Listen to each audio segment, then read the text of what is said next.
This way is really easy for me to see the line. I just follow the line that I marked with the compass. Perfect.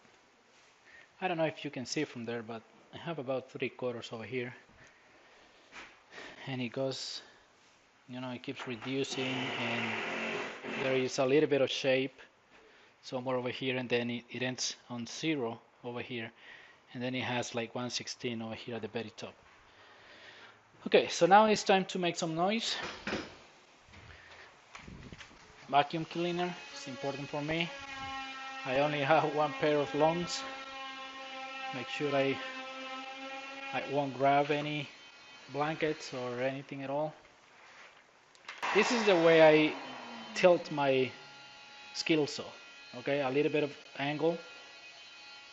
That keeps the saw from damaging the finished product. Right now it has a plastic cover, but still I like the angle because then when I jump to the belt sander, it goes much easier to eliminate the line.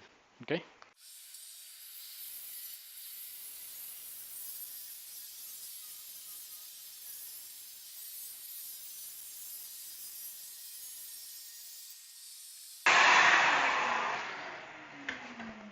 Now I don't know if you were able to see, but I tried to keep my balance, and I tried to hold my saw not hard but steady. I keep my balance all the way through. I even take the piece with me and take a look. It starts almost from 0 and it finishes thick and it's sharp too. Okay, now time to the belt sander. Some people were asking me what type of sandpaper I use. This one right now has 80 grit, 60, 80, either one is good.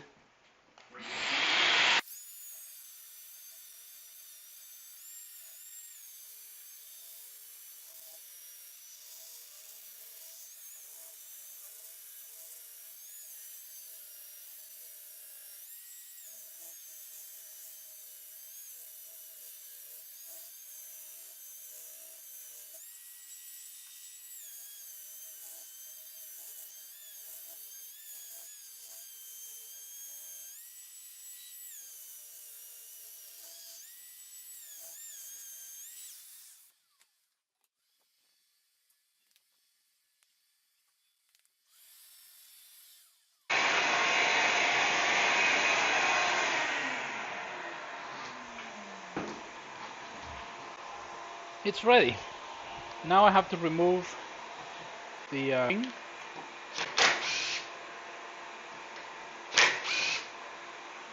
Because otherwise I won't be able to do so. I don't have the space on the ceiling to remove the wing. So now I use this probably to go on the bottom. Something like this, or a block like this, something like that, to hang the panel. Now we're starting to prep the uppers to hang them, and as you see, I always use the wings. It's some leftover scrap that serves two purposes, one being able to put the cabinet flush at the top without too much struggle. The second one is to be able to use only one stand, the one that you see at the left. This cabinet goes to the left of the pantry, and the wrist is hanging from the right hand side and standing on top of the left stand. Next thing I do is make sure it is plumb and level. I draw a line in the drywall, and then I remove the cabinet because that line is gonna tell me how much I have to cut from the strive material on the other cabinet. What I'm doing now is I already hung this cabinet against the pantry, and I did it only for transfer the line I could have done it just with dimensions also, but sometimes the cabinets are wider than what they're supposed to be. Anyways, I did the line. I have this one, plumb on the face, and I also checked my square over here. And I am completely square with this back wall. So now it's a matter of putting my compass the same distance that I still have from where the cabinet is right now, the blind panel, to where the line of this cabinet is. So it's this much basically. It's about 1.1 inches. And because I already have this one plumb, now I transfer the shape of the wall to the cabinet, and this will give me the exact shape of the wall, so I don't have to use any dry molding or any trim at all. It'll be clean, a really clean transition between the cabinet and the wall.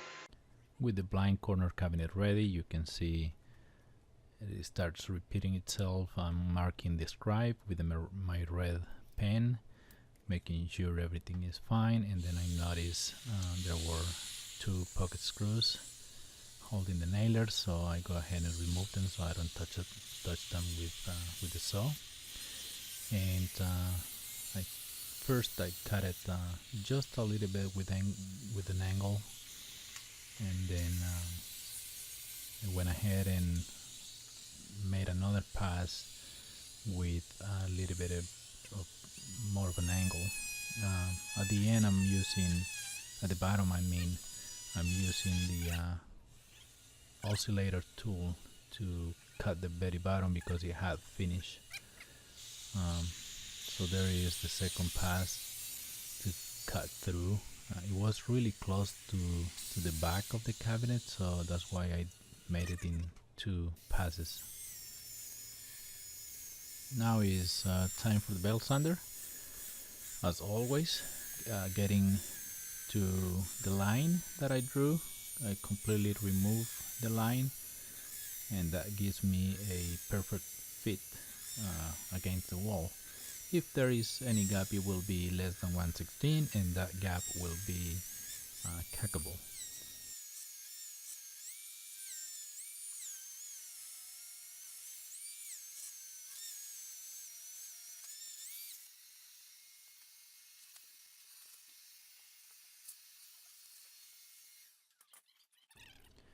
Then I flip the cabinet over because I noticed that part of the top was going to hit the wall at the top. So I went ahead and cut about 1/8 of an inch. It was extra material that I had without touching the nailers. So I went ahead and took that out. And then the moment of truth, I proceed to put my cabinet on top of the stands. This was the blind corner cabinet, the one that goes at the corner, and then I measure the other cabinet to remove the plastic layer, the protection from the pantry. And also I went ahead and put another 2 wings because this time I will let the cabinet next to the pantry completely hang from the pantry and the blind corner cabinet. This way I don't battle it trying to make it flush with the top. This way is automatically flush with the top. So there we go. It's a perfect fit. This is not coincidence. That's why I did it the way I did it, because I have these results. Now I'm transferring the dimensions to do the cutouts for the electrical outlet and also the exhaust pipe or ducting for the hood. Now things start getting interesting, you will see. So I always keep presentation in mind. You know, things to look also decent from the inside are important for me, because if I was the owner of these cabinets, I would like to see something clean on the inside whenever I open them. So you see, I'm drawing a little bit what my plan is to cut the exhaust opening. This is where it's going to be, and as far as technique goes, I sometimes use my skill saw to do square cuts, like the outlet cutout right now. I'm doing it with the skill saw, and it makes it, you know, a little bit easier for me instead of jigsaw or the oscillator tool. So as you can see, I can go without surpassing the face of the back. Now I'm doing 2 straight cuts for the ducting, and this section I will go ahead and use the jigsaw to finish the half circle that I have at the top and also on the back of the cabinet.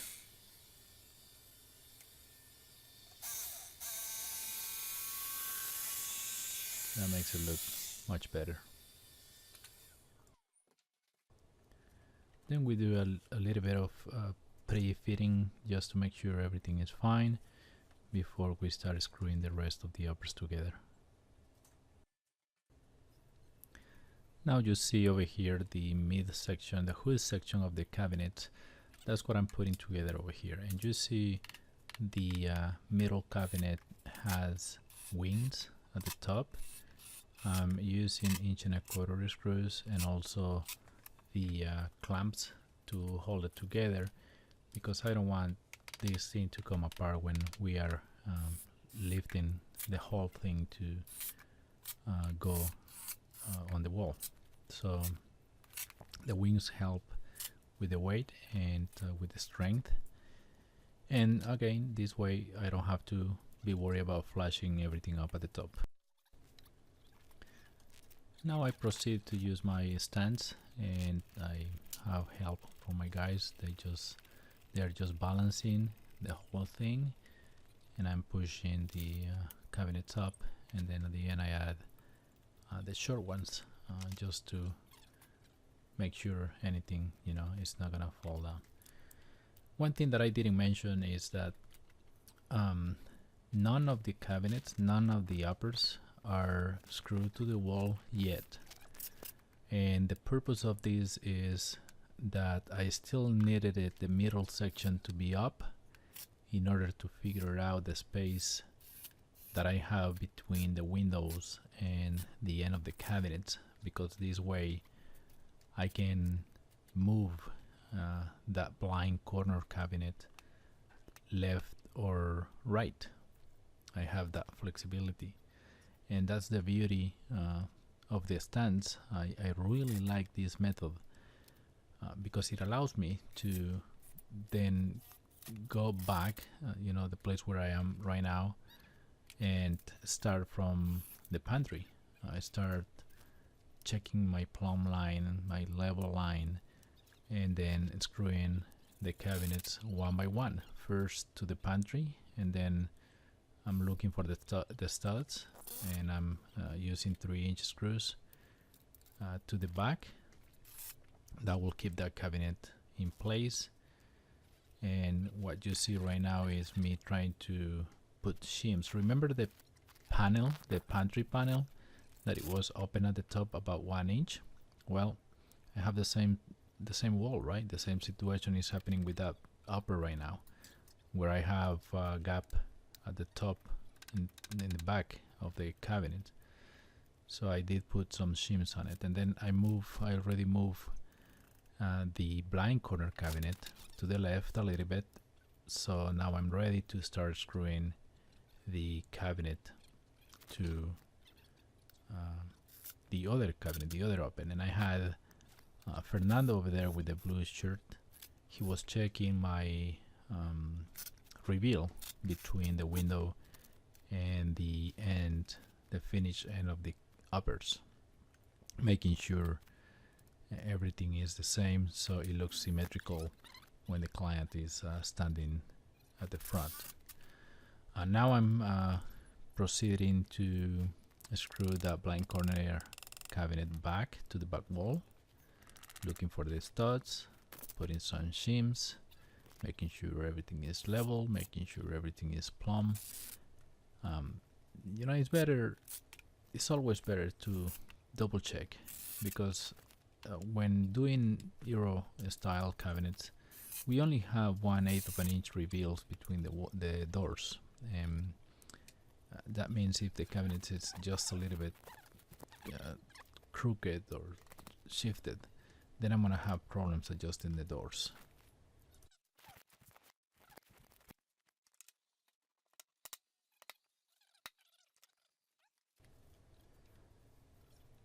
When I start installing sections like this, the middle one, I try to think of it as starting with an L, like this one that I'm showing with this cabinet, because it's easier to lock in place one small section like the bottom of this cabinet right now, level, and then I utilize my levels and also the stands to either open or close the gaps, the spaces. See, I have Fernando right now putting one of the stands because I need to push the cabinets, but only from the top. The bottom is fine, the bottom is already aligned with the opening of the range, but only the bottom I need to shift it just a little bit, like probably 1/8 of an inch. Then when it's plumb on the side, then I go ahead and put my 3-inch screws, and then I move to the middle section, the hood cabinet. Same thing, I put my level across, and then the front, and as long as I'm perfectly okay with them being level and plumb, then I look for the 2x4s and I put my 3-inch screws towards the back.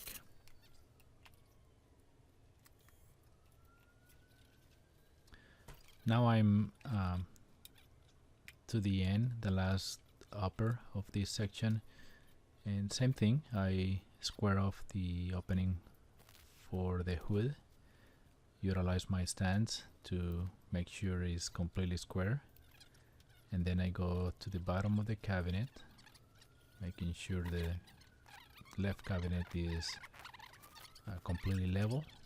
And meanwhile, you see Armando over there, like I said before, he's behind us. He's cleaning, he is putting shelves, he is